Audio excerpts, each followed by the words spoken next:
Selamat pagi buat anak didik kami semua, tetap sehat, tetap fokus, dan tetap bersemangat. Kita bertemu kembali untuk melanjutkan pembelajaran kita untuk kelas 12 MIA. Pada kesempatan ini, ada dua topik pembahasan yang akan kita pelajari yang berhubungan dengan kapasitor, yaitu yang pertama kita akan membahas prinsip rangkaian kapasitor secara seri dan paralel. Yang kedua, kita akan membahas mengenai energi kapasitor. Baiklah, kita akan memulai pembahasan kita. Kalian perhatikan dengan serius. Kita awali dari rangkaian kapasitor. Secara umum, kapasitor dapat dirangkai dengan dua cara. Yang pertama secara seri, yang kedua secara paralel. Kita awali dari rangkaian pertama, yaitu rangkaian secara seri. Kita misalkan ada 3 kapasitor yang dirangkai secara seri, maka contoh rangkaiannya adalah seperti di sini. Ini kapasitor C1, kapasitor C2, kapasitor C3 dirangkai secara seri atau dirangkai secara berderet. Kemudian ujung-ujung kapasitor ini dihubungkan dengan sebuah sumber tegangan searah yang memiliki beda potensial sebesar V. Selanjutnya, untuk rangkaian seri, ada 3 prinsip yang harus kita pahami, yaitu yang pertama, mengenai kapasitas pengganti dari ketiga kapasitor yang disusun secara seri ini. Untuk menentukan nilai kapasitas pengganti, maka kita pergunakan persamaan 1/C seri sama dengan 1/C1 ditambah 1/C2 ditambah dengan 1/C3. Kemudian prinsip yang kedua adalah mengenai muatan kapasitor. Masing-masing kapasitor di sini itu akan menyimpan muatannya, ya. Maka untuk kapasitor C1 muatan yang tersimpan adalah Q1, untuk kapasitor C2 menyimpan muatan Q2, untuk kapasitor C3 menyimpan muatan Q3. Dan rangkaian ini memiliki muatan total atau muatan rangkaian yang kita sebut dengan Q. Maka untuk kapasitor yang disusun secara seri itu memiliki muatan yang sama dengan muatan rangkaian. Maka Q1 sama dengan Q2 sama dengan Q3 sama dengan muatan Q rangkaian. Prinsip yang ketiga adalah tegangan kapasitor. Kapasitor C1 tegangannya adalah V1. Kapasitor C2 tegangannya adalah V2. Kapasitor C3 adalah tegangannya V3. Untuk susunan seri, penjumlahan dari ketiga tegangan ini itu harus sama dengan tegangan sumber. Maka V1 ditambah V2 ditambah V3 itu harus sama dengan tegangan sumber V. Kemudian kita lanjutkan dengan rangkaian yang kedua, yaitu rangkaian paralel. Kembali kita misalkan ada 3 kapasitor yang kita rangkai secara paralel, maka contoh rangkaiannya adalah seperti di sini. Ini kapasitor C1, kapasitor C2, kapasitor C3 dirangkai secara paralel. Kemudian ujung-ujung kapasitor ini dihubungkan dengan sebuah sumber tegangan searah yang memiliki beda potensial sebesar V. Ada juga 3 prinsip yang berlaku untuk rangkaian paralel, ya. Yang pertama yaitu kapasitas pengganti. Untuk menentukan kapasitas pengganti dari ketiga kapasitor ini, kita hanya menjumlahkan saja. Maka C paralel itu akan sama dengan C1 ditambah C2 ditambah dengan C3.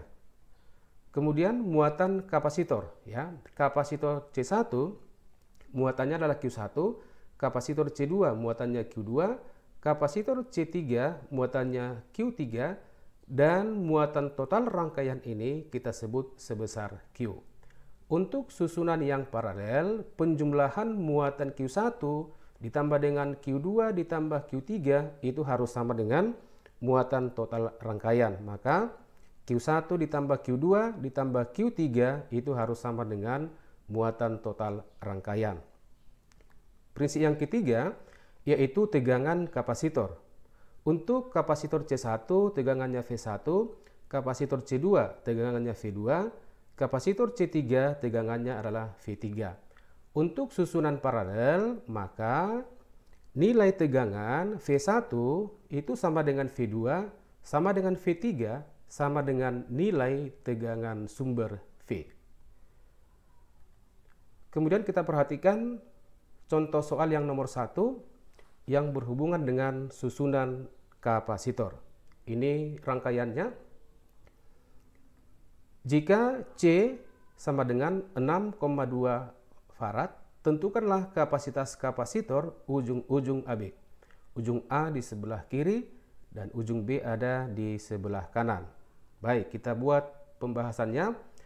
Nah, sekarang kalau kita perhatikan susunan atau rangkaian dari kapasitor ini sudah susunan campuran.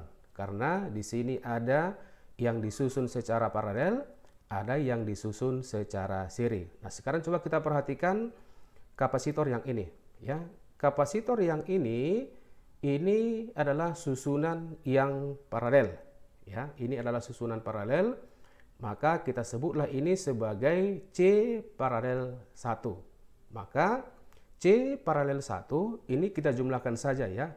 Ada 4 kapasitor yang besarnya sebesar C, maka CP1 itu jumlahnya sama dengan 4C. Selanjutnya, bagian ini, ya, 3 kapasitor yang ini, yang di atas, tengah, dan di bawah, ini juga merupakan hubungan yang paralel, ya. Maka kita sebut sebagai C paralel yang kedua.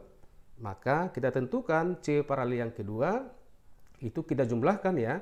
C ditambah C ditambah C, maka besarnya sama dengan 3C. Nah, selanjutnya kita perhatikan 2 kapasitor yang tersisa, yang ini, ya. Maka ini jelas-jelas adalah hubungan yang seri.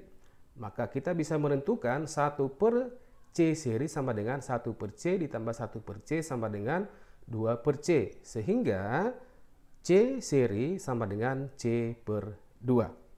Selanjutnya CP1, CP2, dan CS ini kita buat rangkaian yang baru. Artinya kita sederhanakanlah rangkaian soal ini dengan menggunakan nilai CP1, nilai CP2, dan nilai CS. Maka rangkaiannya adalah menjadi seperti ini, ya.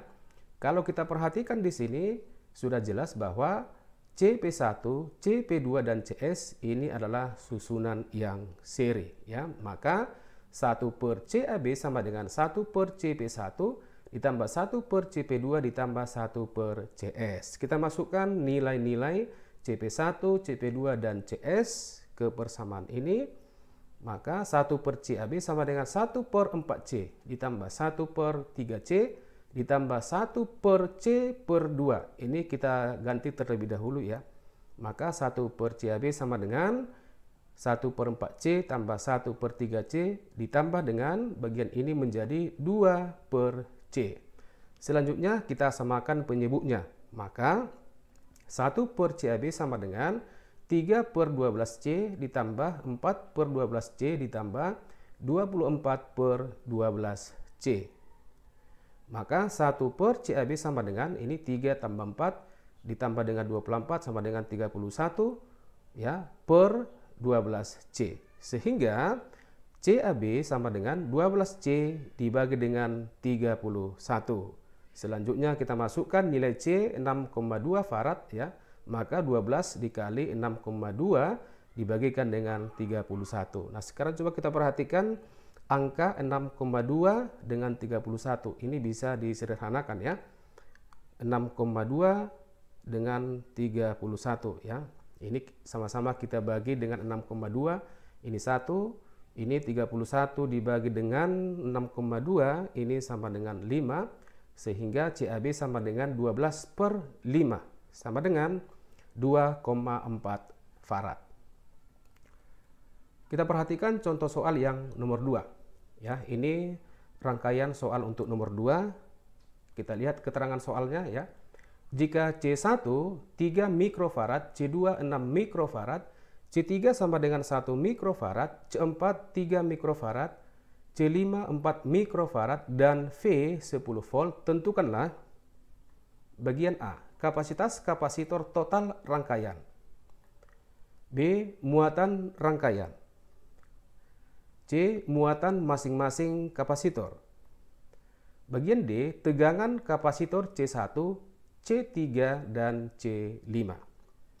Baik, kita buat pembahasannya untuk bagian A, yaitu kapasitas kapasitor pengganti. Nah, sekarang kita perhatikan gambar rangkaian di soal ini. Maka C1 dan C2 ini adalah hubungan yang seri ya. Maka ini kita sebut sebagai C seri. Kita cari nilai C seri ini. Maka 1 per CS sama dengan 1 per C1 ditambah 1 per C2. Kita masukkan C1 dan C2 yang ada di soalnya di sini. Maka 1 per CS sama dengan 1 per 3 mikrofarad ditambah 1 per 6 mikrofarad. Maka kita samakan penyebutnya ya. Penyebutnya sama dengan 6 mikrofarad. Maka 1 per CS sama dengan 2 per 6 mikrofarad ditambah 1 per 6 mikrofarad. Itu akan sama dengan 3 per 6 mikrofarad. Sehingga nilai CS sama dengan 6 mikrofarad dibagi 3 sama dengan 2 mikrofarad. Selanjutnya, hubungan antara C3, C4, dan C5. Ini sudah jelas hubungan yang paralel. Maka kita sebutkan ini sebagai C paralel atau CP. Sehingga C paralel itu adalah penjumlahan dari C3 ditambah C4 ditambah dengan C5. Maka 1 mikrofarad ditambah 3 mikrofarad ditambah 4 mikrofarad sama dengan 8 mikrofarad. Kemudian rangkaiannya kita sederhanakan ya. Sekarang kita tinggal menghubungkan C paralel dengan C seri ya. Maka 1 per C total itu akan sama dengan 1 per 2 mikrofarad ditambah dengan 1 per 8 mikrofarad. Maka 1 per C total itu akan sama dengan 5 per 8 mikrofarad. Maka C total rangkaian ini akan sama dengan 8 mikrofarad dibagikan dengan 5, maka besarnya sama dengan 1,6 mikrofarad. Kemudian bagian B adalah muatan kapasitor. Muatan rangkaian itu sama dengan muatan total yang besarnya sebesar Q. Maka kita bisa menentukan sekarang muatan rangkaian itu dengan persamaan Q sama dengan C dikalikan dengan V. Ya, C-nya tadi sudah kita peroleh 1,6 mikrofarad dikali 10, maka besarnya sama dengan 16 mikrocoulomb. Kemudian bagian C, muatan masing-masing kapasitor. Nah, sekarang coba kita perhatikan rangkaiannya kembali ya. Kita perhatikan di sini bahwa C1 dan C2 ini hubungan seri ya dengan tegangan. Maka seperti prinsip yang tadi, muatannya akan sama dengan muatan sumber ya. Maka Q1 sama dengan Q2 sama dengan Q sama dengan 16 mikrocoulomb. Kemudian menentukan muatan pada C3, C4 dan C5 ya. C3, C4 dan C5 kita gunakan perbandingan ya. Kita gunakan perbandingan di mana Q3 dibanding Q4 dibanding Q5 sama dengan kita masukkan persamaan untuk muatan Q3, Q4 dan Q5 ya. Maka sama dengan C3 kali V3 dibanding dengan C4 dikali V4 dibanding dengan C5 dikali V5. Nah, sekarang kita perhatikan ya. C3, C4 dan C5 ini adalah hubungan yang paralel. Kita ingat kalau hubungan paralel maka nilai tegangannya akan sama ya, sehingga persamaan di sini ruas yang di kanan V3, V4, V5 ini bisa kita coret sehingga Q3 berbanding Q4 berbanding Q5 itu akan sama dengan perbandingan nilai kapasitasnya. Berarti C3 berbanding C4 berbanding C5 ya.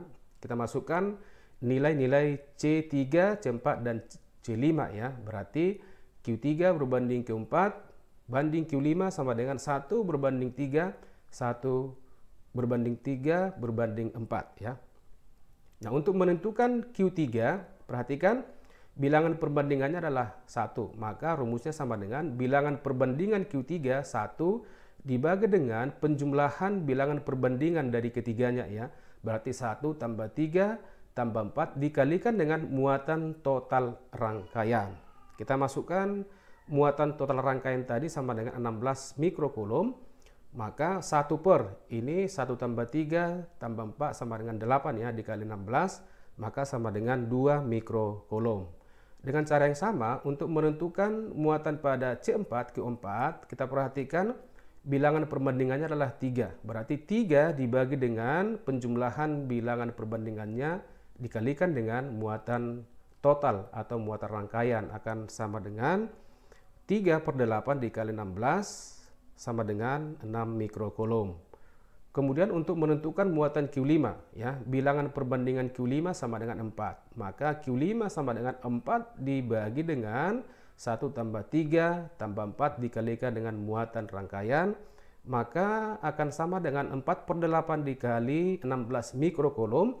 Ini akan sama dengan 8 mikrocoulomb.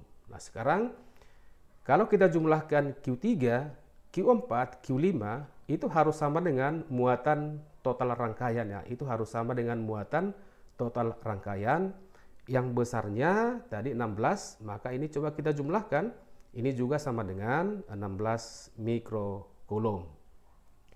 Kemudian bagian D, tegangan kapasitor C1, C3 dan C5.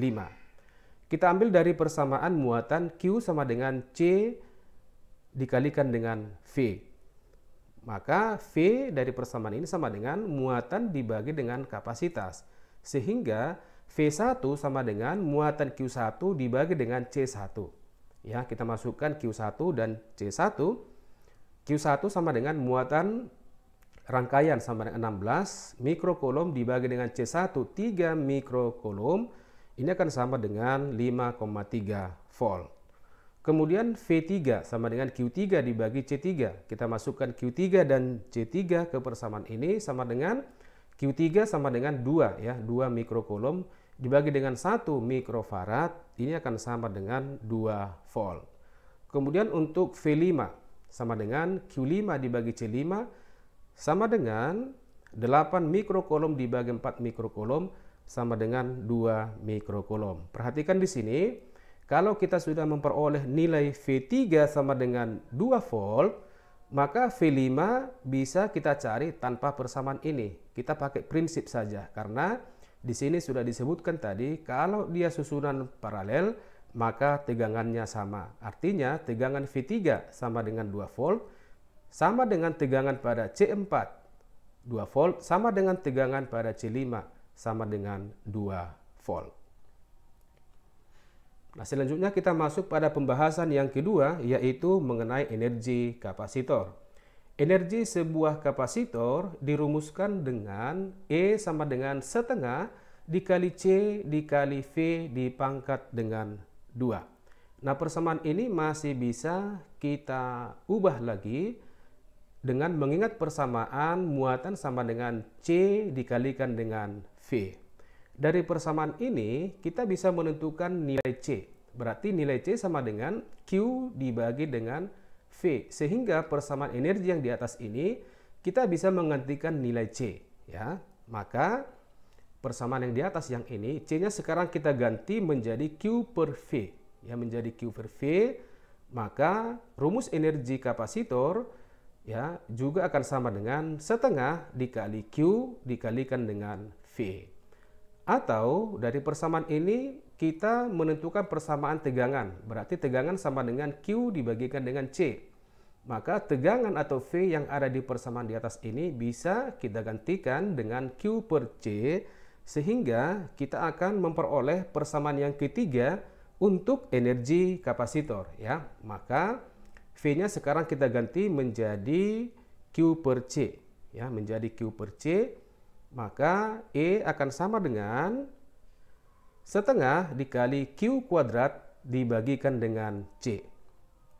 Keterangannya adalah E sama dengan energi kapasitor dalam satuan joule, kemudian C kapasitas kapasitor dalam satuan farad, Q sama dengan muatan kapasitor dalam satuan coulomb, dan V adalah tegangan dalam satuan volt. Kita perhatikan contoh soal nomor 3 yang berhubungan dengan energi kapasitor. 3 kapasitor C1 2 mikrofarad, C2 3 mikrofarad, dan C3 5 mikrofarad disusun secara paralel. kemudian ujung-ujungnya dihubungkan dengan baterai 9 volt.